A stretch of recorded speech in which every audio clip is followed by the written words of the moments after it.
नमस्कार, मैं उत्तर प्रदेश की बड़ी खबरों में आपका स्वागत है। आज 8 मई दिन शुक्रवार। खबरों को बढ़ने से पहले हम उन सभी दर्शकों का दिल से धन्यवाद करना चाहते हैं जिन्होंने हमारे चैनल को सब्सक्राइब किया और लगातार हमारा साथ दे रहे, और जिन लोगों ने अभी तक हमारे चैनल को सब्सक्राइब नहीं किया है उन्हें हम अनुरोध करते हैं कि जल्दी से सब्सक्राइब कर ले ताकि आपको हमारी हर खबर का नोटिफिकेशन समय पर मिलता रहे। साथ ही आप अपने सुझाव और विचार हमें कमेंट में जरूर बताएं ताकि हम अपने कंटेंट को और बेहतर बना सके और आपकी पसंद की खबरें आप तक पहुंचा सके। चलिए एक नजर डालते हैं आज की सुर्खी। यूपी में 481 चयनित अभ्यर्थियों को मिला नियुक्ति पत्र। यूपी में हर जिले में खुलेंगे ड्रोन बैंक, किसानों को होगा फायदा। यूपी में अग्निवीर भर्ती आवेदन में वाराणसी क्षेत्र सबसे आगे। अब कानूनी वारिसों को मिलेगा सस्ती संपत्ति ट्रांसफर सुविधा। नीतीश रेड्डी बनी आकाश चोपड़ा की पहली पसंद। चलिए एक नजर डालते हैं आज की 25 बड़ी खबरों की ओर। एसएससीआर में 1644 ट्रेड अप्रेंटिस भर्ती। आवेदन की अंतिम तिथि 4 जून। दक्षिण पूर्व मध्य रेलवे ने 2026-27 के लिए 1644 ट्रेड अप्रेंटिस पदों पर भर्ती निकाली है। इस भर्ती में 10वीं और आईटीआई पास उम्मीदवार आवेदन कर सकते हैं। चयन बिना परीक्षा केवल 10वीं और आईटीआई के अंकों के आधार पर मेरिट से होगा। आवेदन प्रक्रिया ऑनलाइन है और अंतिम तिथि 4 जून है। यूपी में 481 चयनित अभ्यर्थियों को मिला नियुक्ति पत्र। मुख्यमंत्री योगी आदित्यनाथ ने लोक भवन में 481 चयनित अभ्यर्थियों को नियुक्ति पत्र वितरित किए, जिन्हें यूपीपीएससी और यूपीएसएससी द्वारा चुना गया। इसमें आयुष विभाग के 202 प्रोफेसर, रीडर, चिकित्सा अधिकारी और स्टाफ नर्स शामिल है। सीएम ने कहा कि प्रतिभाशाली युवाओं के आने से व्यवस्था में गति और विकास में तेजी आती है। यूपी में हर जिले में खुलेंगे ड्रोन बैंक, किसानों को होगा बड़ा फायदा।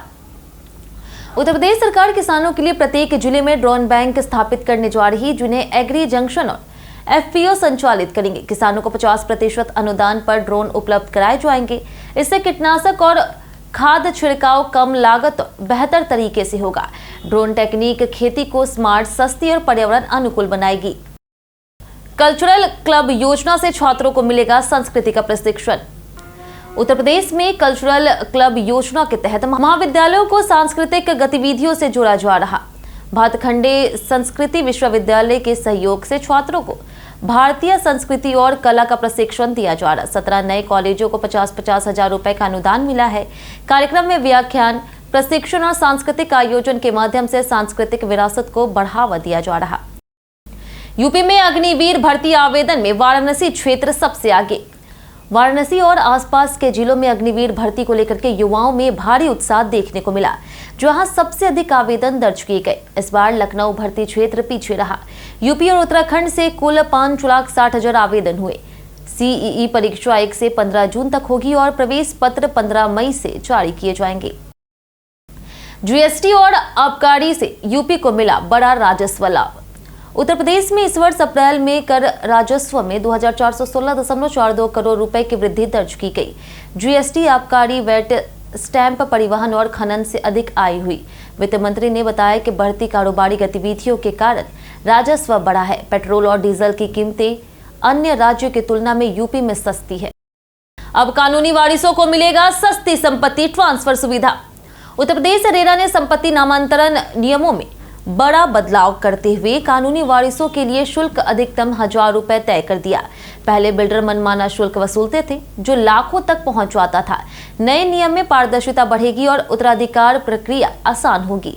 गैर पंजीकृत प्रोजेक्ट्स के खरीदारों को भी शिकायत का अधिकार मिलेगा। शिवराज सिंह चौहान का बड़ा ऐलान, यूपी बनेगा फल निर्यात हब।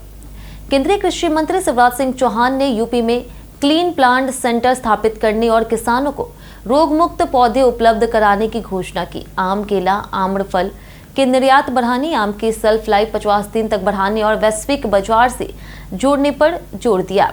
फ्रूट होराइजन 2026 में किसानों को आधुनिक टेक्निक, एक्सपोर्ट क्लस्टर और बागवानी विस्तार से जोड़ने की बात कही गई। पहलगाम हमले पर आचार्य द्विवेदी ने दोहराई शहीद दर्जे की मांग। पहलगाम आतंकी हमले में मारे गए कानपुर के शुभम द्विवेदी की पत्नी ने ऑपरेशन सिंदूर के 1 साल पूरे होने पर भारतीय सेना और सरकार की सराहना की। उन्होंने कहा कि यह कार्रवाई आतंकवाद के खिलाफ सशक्त जवाब थी और पीड़ित परिवारों को न्याय जैसा महसूस हुआ। उन्होंने सभी 26 मृतकों को राष्ट्रीय शहीद का दर्जा देने की मांग दोहराई। यूपी की फूड ब्रांडिंग योजना बनी विवादों का केंद्र। उत्तर प्रदेश सरकार की 1 जुलाई 1 व्यंजन योजना में 208 व्यंजनों की सूची जारी हुई, लेकिन इसमें गलावटी कबाब और अवधी बिरयानी जैसे मशहूर मांसाहारी व्यंजन शामिल न होने पर बहस छिड़ गई। सरकार ने इसे प्रारंभिक सूची बताया। योजना का उद्देश्य स्थानीय व्यंजनों को ब्रांडिंग, पैकेजिंग और बाजार उपलब्ध कराना है, लेकिन चयन को लेकर के सवाल उठ रहे। रामकथा संग्रहालय में 200 साल पुरानी पांडुलिपियों को मिली जगह। अंतर्राष्ट्रीय रामकथा संग्रहालय में 200 साल से अधिक पुरानी रामायण और रामचरितमानस के हस्तलिखित पांडुलिपियों को संरक्षण के लिए स्वीकार किया गया। नई दिल्ली में हुई बैठक में लखनऊ और अयोध्या से मिली 10 से 12 पांडुलिपियों पर मुहर लगी। विशेषज्ञ समिति ने प्राचीनता के आधार पर चयन किया। ताई भाषा की एक पांडुलिपि पर अभी निर्णय बाकी। अब स्कूल प्रबंधन समिति में अभिभावक बनेंगे अध्यक्ष।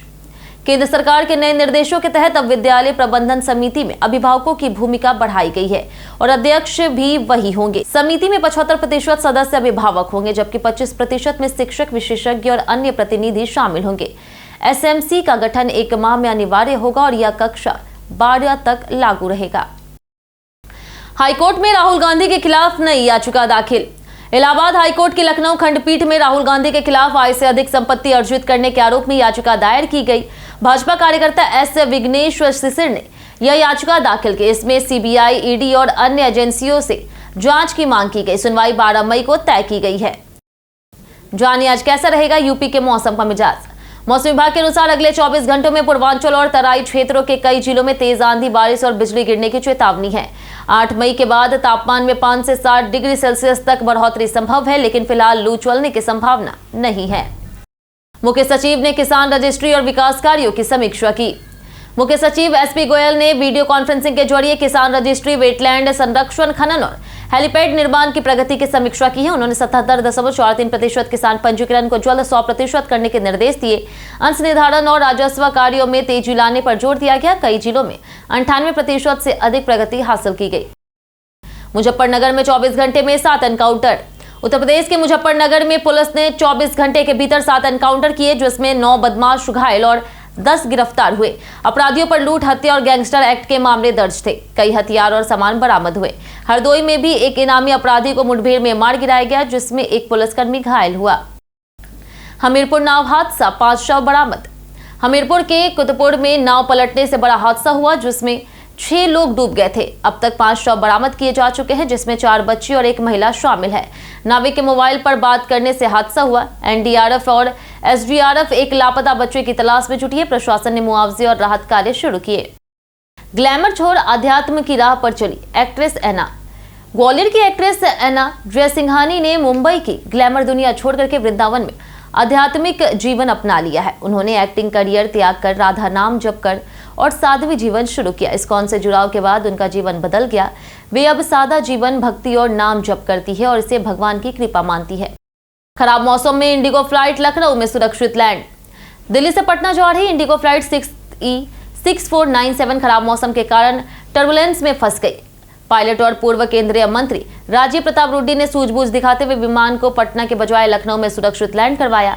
यात्रियों में अफरा तफरी मच गई थी, लेकिन सुरक्षित लैंडिंग के बाद सभी ने राहत की सांस ली और पायलट की सराहना की। आगरा में ग्रामीण युवाओं के रोजगार पर 2 दिवसीय मंथन। आगरा में 8 मई को ग्रामीण युवाओं के रोजगार और कौशल विकास पर 2 दिवसीय राष्ट्रीय कार्यशाला आयोजित होगी। इसमें दीनदयाल उपाध्याय ग्रामीण कौशल योजना 2.0 और ग्रामीण स्वरोजगार प्रशिक्षण संस्थानों के माध्यम से प्रशिक्षण, नौकरी, स्वरोजगार बढ़ाने पर चर्चा होगी। विभिन्न राज्यों के अधिकारी इसमें शामिल होकर के योजना के बेहतर क्रियान्वयन पर मंथन करेंगे। यूपी पुलिस ने 4 धाम यात्रियों को साइबर ठगी से किया सावधान। यूपी पुलिस ने 4 धाम यात्रा के दौरान साइबर ठगी से बचाव के लिए जागरूकता अभियान शुरू किया है। फर्जी वेबसाइटों और विज्ञापनों के जरिए हेलीकॉप्टर बुकिंग और अन्य सेवाओं के नाम पर धोखाधड़ी हो रही। लोगों को केवल अधिकृत वेबसाइट से बुकिंग करने और सतर्क रहने की सलाह दी गई है। शिकायत के लिए 1930 हेल्पलाइन और साइबर पोर्टल उपलब्ध है। नीतीश रेड्डी बने आकाश चोपड़ा की पहली पसंद। आईपीएल 2026 में प्लेऑफ की दौड़ के बीच आकाश चोपड़ा ने मुंबई इंडियंस के हार्दिक पांड्या के बजाय सनराइजर्स हैदराबाद के नीतीश कुमार रेड्डी को सर्वश्रेष्ठ ऑलराउंडर बताया। पांड्या का प्रदर्शन औसत रहा, जबकि रेड्डी ने बल्लेबाजी और गेंदबाजी दोनों में लगातार योगदान दिया। चोपड़ा ने इन्हें व्हाइट बॉल क्रिकेट में भारतीय टीम का मजबूत विकल्प भी बताया। लखनऊ के रूमी गेट पर जाम खत्म करने के लिए बनेगी नई पार्किंग। लखनऊ के हुसैनाबाद में रूमी गेट के पास ट्रैफिक जाम से राहत के लिए LDA करीब 3 करोड़ रुपए की लागत से 9,000 वर्ग मीटर में नई पार्किंग विकसित करेगा। इसमें बस, कार और दोपहिया वाहनों की सुविधा होगी। साथ ही फूड कोर्ट, लाइब्रेरी और लजीज गली का विकास भी तेज किया गया।